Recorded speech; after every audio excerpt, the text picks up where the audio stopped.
Namaste. I'm Jill Loftis of Nuit Astrology. Welcome to your Planetary Energy Forecast for the week of January 17th, 2022. If you've not already subscribed, please subscribe to the channel. Please share it with some friends. Hit the thumbs up button if you enjoy it, and please do comment below. It does help our channel to grow. Wow, we start this week off with a big full moon. It's at 27 degrees of the sign of Cancer. And Cancer is a super emotional, sensitive, nurturing sign, but also can be very indecisive, and it can be an energy that really feels things just so tremendously deep. And with it, being right across the sky from the sun, which is finishing up its journey through Capricorn, and then the day before this full moon, the sun is going to touch Pluto. So basically, this full moon is across the sky, not just from the sun, but from Pluto as well. So a very Plutonian full moon. I think the best way to high vibe this energy is to really examine some of the big, broad lessons that you have gleaned from this time of Pluto being in Capricorn.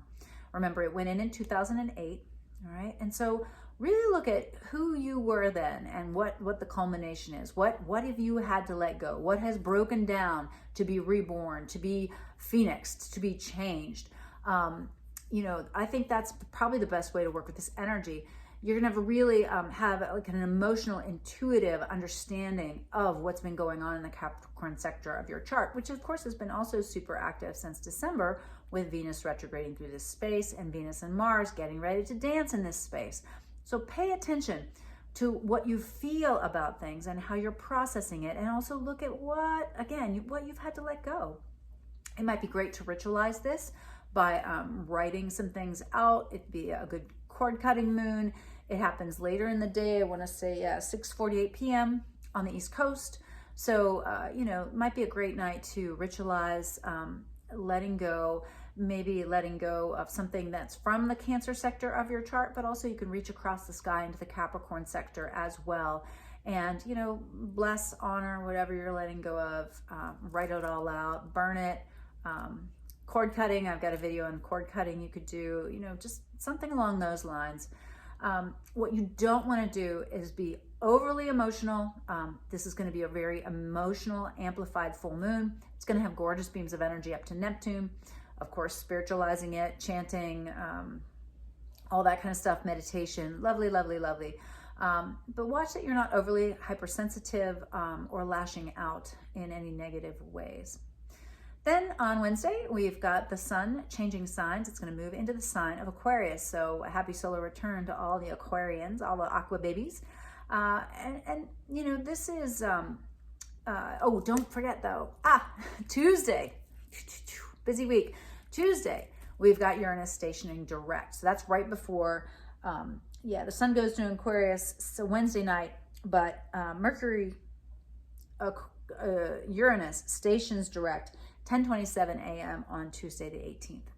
Now, when we have these big outer planets stationing, you really pay attention to the actual station date and what symbolically happens in your life and in the world at large. And so because Uranus is in Taurus, we're looking at money, banking, finance, land, the planet, food supplies, weather-related events, anything that involves Mother Earth. Pay attention to what symbolically happens, not just in your world, but in the world at large, because Uranus is at around 10 degrees, still kind of butting heads with Mercury, by the way. So, kind of watch that. Mercury is retrograde, so some erratic or sudden turns of events, or even changes of opinions or feelings or thoughts, more opinions or thoughts could occur here. So, if your mind feels a little erratic, just, again, slow down. Try to think things through, be logical, be clear, but don't discount your intuition.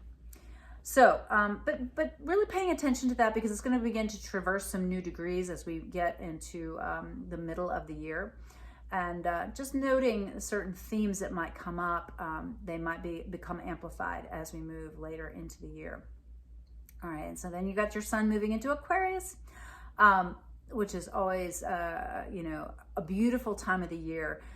to be more Aquarian, which is concerned with the collective, which means detachment, but healthy detachment.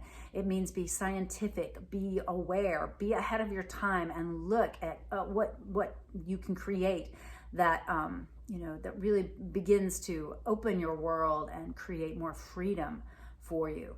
I love the idea of just Aquarius energy as being like, you have your unique gifts that you can bring to the collective, and the collective can't really be without you and your unique individuality. So, avoid shadow Aquarius, which is, doing things that are self-sacrificial, towing the line and just simply saying yes to whatever everyone else is doing. Those are shadow Aquarian energies. And so mitigate, manage those tendencies. And then the next, finish to the week, as on Sunday, the sun is going to meet Mercury in the sky, both in the sign of Aquarius. And so when the sun gobbles up Mercury, it's called in astrology Cazimi, and it can kind of burn up the energy of Mercury. And so, Gemini, Virgo folks, just be a little more cautious that you might be feeling a little, like unstable as far as your mind. Thoughts might not just flow. You might not find yourself being as like eloquent as normal. You might instead really feel that huge energy of that Aquarian sun, a real battle for independence, a real battle for freedom and autonomy. I would really watch what's going on with the internet. The internet might not be doing too well.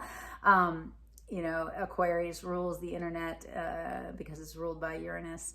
So interesting mix of energies this week, and definitely a week to, you're going to start out with a big volume of emotions, and then as the week goes on, you'll be able to pull back and have a little bit of a big picture view of things, which should help you mitigate any of that emotionality you might encounter at the beginning of the week. All right, well, I hope this was useful and helpful. Again, take notes, use your journal, use your insight, use your wisdom, connect to the guides, the angels, the earth herself, who's offering you information all the time to guide you on your path. You can do this. I'll see you next week for the next video. Bye.